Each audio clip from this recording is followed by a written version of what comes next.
So, okay, in this vignette, it's a Sunday morning, I wake up and my wife looks over at me and she says, we're out of baby formula, you need to go to the store to get some.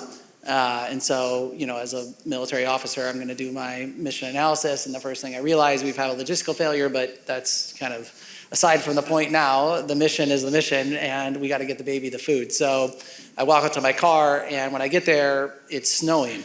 And I think in a traditional sense, it's easy to stop there and say, what's the problem? And I think this leads us to a very exquisite solution, because if we say the problem is, I need to get to the grocery store no matter what, no matter the conditions, then what could happen is I say, okay, well, what do I need for that? Well, I need a 6-wheeled vehicle with all-wheel drive, a snow plow, and some embedded autonomy in case I'm hungover from the night before. No matter what, I gotta get to the store.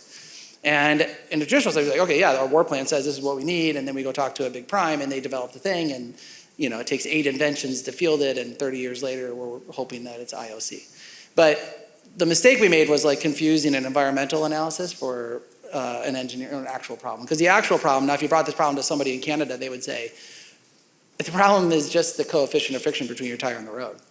And actually, there's a lot of existing solutions to this. There's both mechanical and chemical solutions. You could put studs on the tire, or chains, or salt, or sand.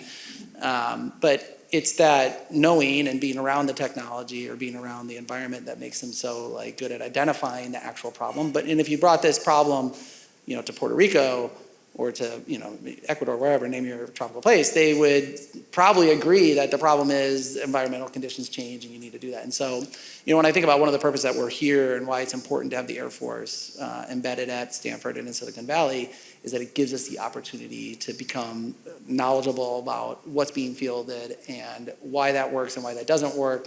And we just have a much better understanding of what means exist. And if you understand the means that are out there, you also understand what problem those things were developed to solve and whether or not that translates to the problem that we have in the military. And I think for the Air Force, this is something that we're trying to evolve to, is a better understanding in a general sense of what's available in AI autonomy and how we can reimagine those existing means, like a drone, to the desired end. But the drone and AI are different things, but it's the same sense of once you get into the problem, there's probably already some kind of technology that can help you, and we don't need to develop it from scratch.